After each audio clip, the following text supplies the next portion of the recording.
giving experience. Basically, we're giving alumni choices about what they give to. Higher education has a problem, right? They need to innovate. And there are a lot of great institutions. Michael Crow gave a wonderful talk about how there is a group of institutions committed to innovating, but we all know that innovation requires investment. People in this room know it better than most.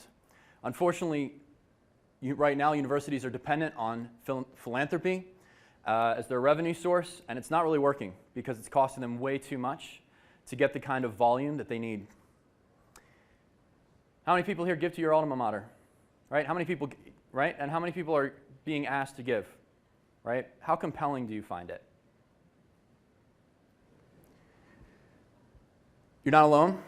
And unfortunately, despite a really significant increase in expenditure and effort from leadership, they haven't been able to turn around the fact that most alumni just don't feel connected.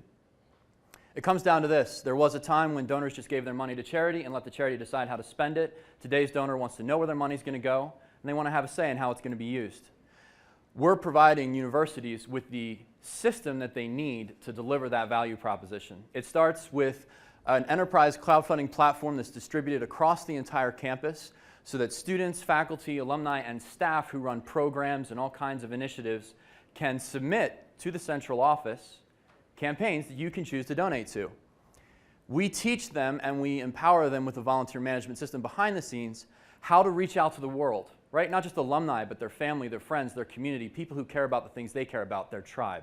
So we're increasing the base of the donors. And we're using a model that has worked very well with not-for-profit crowdfunding platforms like Kiva, like Donors Choose. You give to the project, and then the upsell is to help cover operating costs. We all know that universities need help covering their core costs. And as you can see, a very significant portion of donors will take that upsell.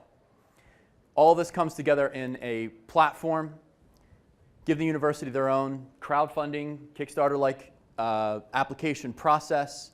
Teach the people who apply how to be successful in the fundraising process, upsell the donor, and not only upsell them, but give them a better giving experience. When they donate, they get a personal thank you from the student or alum who recruited their gift. They're getting updated on a sort of Tumblr-esque style microblogging platform, videos, pictures, and so on, how the project is going. They're a part of the story. And underneath all of that, a big data platform studying donor and volunteer behavior. Our revenue model is unique within EdTech. It's taken us a year to build this. We charge $500 per crowdfunding campaign. We're doing to fundraising what Salesforce did to sales automation, right? We charge per campaign. What that means is a university can bring us in at a very low cost, below procurement thresholds. They can try us, they can test us. They don't have to worry about a large amount of bureaucracy. And then to be a part of our pilot, they make an upfront commitment to buy a certain number of campaigns. This makes us cash flow positive. It's a strong model when you talk about being a SaaS platform. Cornell University has 70,000 giving opportunities. They're one of our beta partners. That's an 8-figure revenue opportunity for us. We're happy to announce that ASU just put out a press release that they are joining our beta.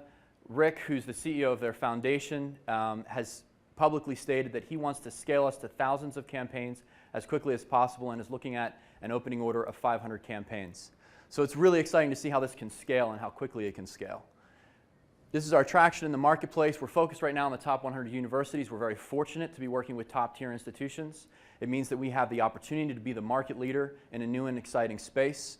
And as you can see from our traction, we're closing these institutions within 60, 90 days.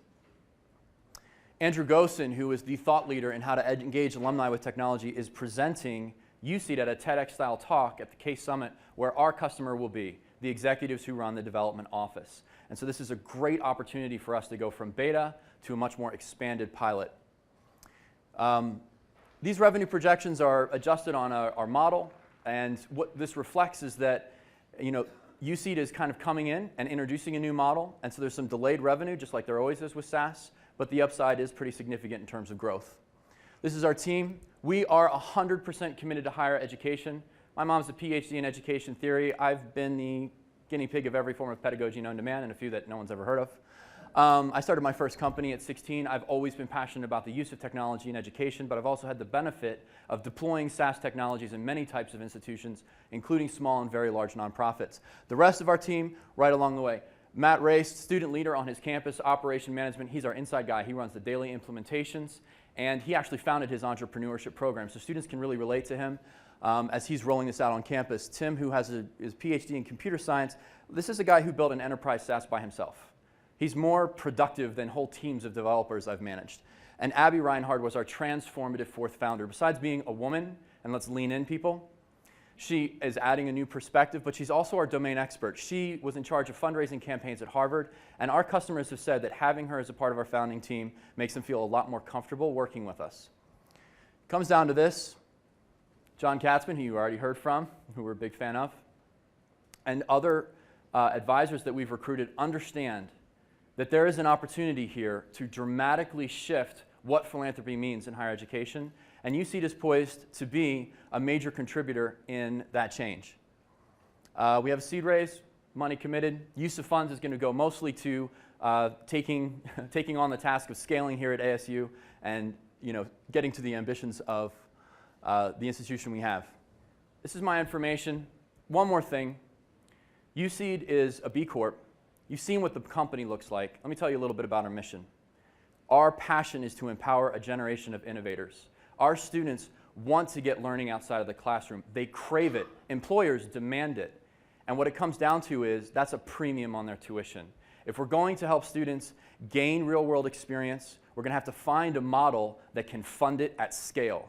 And that's what USEED is about. And thankfully, in the process, they're learning how to pitch. They're learning how to network. They're learning how to motivate teams of people to go make it happen. It's an entrepreneurial experience for every major. Thanks very much.